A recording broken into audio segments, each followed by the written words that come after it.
Hi friends, this is once again Deepak Chand. I'm your real partner in your real estate journey. जैसे कि आप लोगों ने title में देख ही लिया है कि हम लोग बात करने जा रहे हैं इस कोरोना पैंडेमिक के अंदर रियल एस्टेट की हालत को लेकर। वो इंडस्ट्री जो आज अपने सबसे ज़्यादा बुरे दौर से गुजर रही है, वो इंडस्ट्री जो पिछले कुछ सालों से या आप कह लीजिए पिछले एक दशक से लगातार कंसिस्टेंटली डाउनफॉल की तरफ जा रही है। तो यहाँ आपको और हमें समझना पड़ेगा कि यहाँ हम सभी के लिए ये एक बहुत बड़ी चिंता का विषय है। और वो ऐसा क्यों है, मैं आपको बता देना चाहता हूँ कि रियल एस्टेट इंडस्ट्री अपने आप में एक सबसे बड़ी इंडस्ट्री हमारे देश की है, जो कि लगभग 120 यूएस बिलियन डॉलर से भी बड़ी मार्केट है, जहाँ लगभग 55 मिलियन लोग काम करते हैं और जो अपना आप में सेकेंड लार्जेस्ट एम्प्लॉयर इस इंडस्ट्री को बनाते हैं।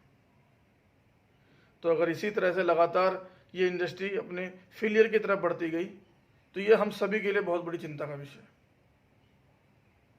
तो दोस्तों, इससे पहले कि मैं उन कारणों की तरफ जाऊं जिनकी वजह से ये इश्यूज शुरू हुए हैं, मैं एक बार ये रिक्वेस्ट करना चाहूँगा कि आप मेरे चैनल को प्लीज़ एक बार सब्सक्राइब, लाइक और शेयर जरूर करें और लास्ट में बेल आइकन दबाना मत भूलें, ताकि मेरी आने वाली वीडियोज़ भी आपको लगातार सबसे पहले मिल जाएँ। तो सबसे पहला कारण और सबसे बड़ा कारण यह है कि पिछले कुछ सालों से हम देख रहे हैं कि रियल एस्टेट इंडस्ट्री एक बहुत बड़े लिक्विड क्रंच को देख रही है। यहाँ एक बहुत बड़ा लिक्विड क्रंच इस इंडस्ट्री के सामने पिछले कुछ सालों से लगातार बना आ रहा है। अब उसके पीछे रीजन आप कुछ भी समझ सकते हैं। पिछले कुछ सालों से एक दशक के अंदर हमारी सरकारें चेंज हुई हैं, कुछ नए कानून हम लोग लेके आए हैं, जिसके अंदर नोटबंदी, जीएसटी और इस तरह से बहुत सारे अलग अलग कानून के आने की वजह से भी एक बाजार में लिक्विडिटी क्रंच बन गया है। जिस लिक्विडिटी क्रंच को देखते हुए बिल्डर्स कंस्ट्रक्शन को डिले कर गए। कंस्ट्रक्शन डिले होने से उनकी पोजीशंस भी डिले हो गई। यहाँ तक कि कुछ बहुत बड़े बिल्डर हमारे, उन्होंने अपने आप को एनसीएलटी कर दिया, वो अपने आप को दिवालिया कर गए, जिसकी वजह से बायर और इन्वेस्टर दोनों को बहुत बड़ा नुकसान उठाना पड़ रहा है। आज भी एनसीआर की अगर मैं बात करूं तो कई लाख घर ऐसे हैं जो लोगों को आज पोजीशन नहीं मिल पाए। तो वो इंडस्ट्री जहां एक इन्वेस्टर अपना पैसा लगाता था एक अच्छी खासी रिटर्न्स को पाने के लिए, तो पिछले कुछ लगातार सालों से हम देखते आ रहे हैं कि रिटर्न्स तो छोड़िए, उल्टा वो इन्वेस्टर आज एक माइनस की स्थिति में खड़ा है। और ये स्थिति वो भयावह स्थिति है जहां वो अपनी इन्वेस्टमेंट को डिसोल्यूट भी नहीं कर पा रहा है। वो अपनी इन्वेस्टमेंट को अगर आज लिक्विडेट करना चाहे तो वो उस स्थिति में भी नहीं है कि वो उस इन्वेस्टमेंट को लिक्विडेट कर पाए। बिल्डर डिफ़ॉल्ट हो गए, बैंक्स डिफ़ॉल्ट हो गए, जिन सब का खामियाजा एक बायर और एक इन्वेस्टर को आज बहुत भयंकर रूप से उठाना पड़ रहा है। इस कोरोना पेंडेमिक के अंदर जहां लोगों की जॉब्स में वैसे ही संशय बना हुआ है, लोगों को अपने फ्यूचर के लिए बहुत ज़्यादा अनसर्टेन है, वो अपने आज को लेकर के बहुत ज़्यादा स्केर्ड है। वहीं अगर देखा जाए उनमें से वो इन्वेस्टर जिन्होंने अपने घर के सपने के लिए होम लोन लिए हुए हैं और आज वो बिल्डर डिफ़ॉल्ट हैं या वो एनसीएलटी हो गए हैं, तो आज वो होम लोन की ईएमआई के साथ साथ अपने रेंटल घर की ईएमआई भी दे रहे हैं। तो उन लोगों के सामने बहुत बड़ी समस्या बन के ये रियल एस्टेट इंडस्ट्री उभर के सामने आई है।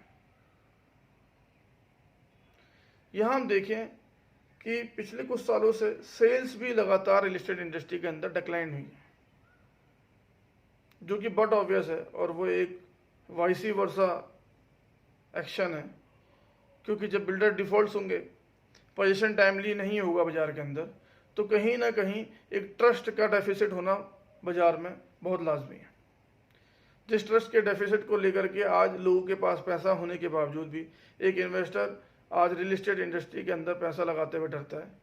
कहीं ना कहीं वो अपने दिमाग में पिछले सालों के अनुभवों को लेकर के बहुत ज़्यादा अनसर्टेन है कि आने वाले समय में भी रियल एस्टेट इंडस्ट्री कुछ उसको रिटर्न्स दे पाएगी या नहीं।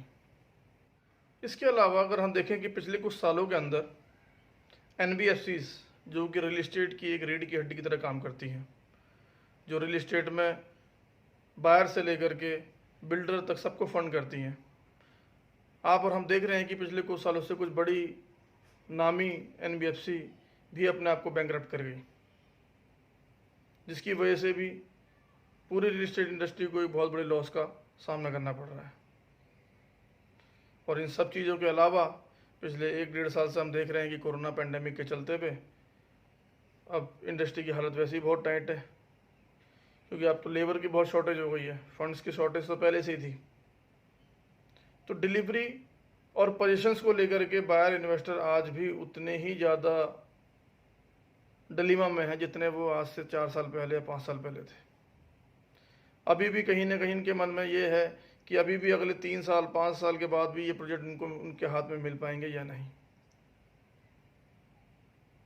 तो मैं आशा करता हूँ कि आने वाले समय में बिल्डर लॉबी और सरकारें मिलकर के इस चीज़ का समाधान निकालेंगी और वो कहीं ना कहीं एक बायर और एक इन्वेस्टर के इंटरेस्ट को ध्यान में रखते हुए उनके फेवर के लिए कुछ चीज़ें करेंगी, जिनसे उन्हें भी एक हिम्मत मिले कि वो आने वाले समय में रियल एस्टेट इंडस्ट्री को सपोर्ट कर सकें।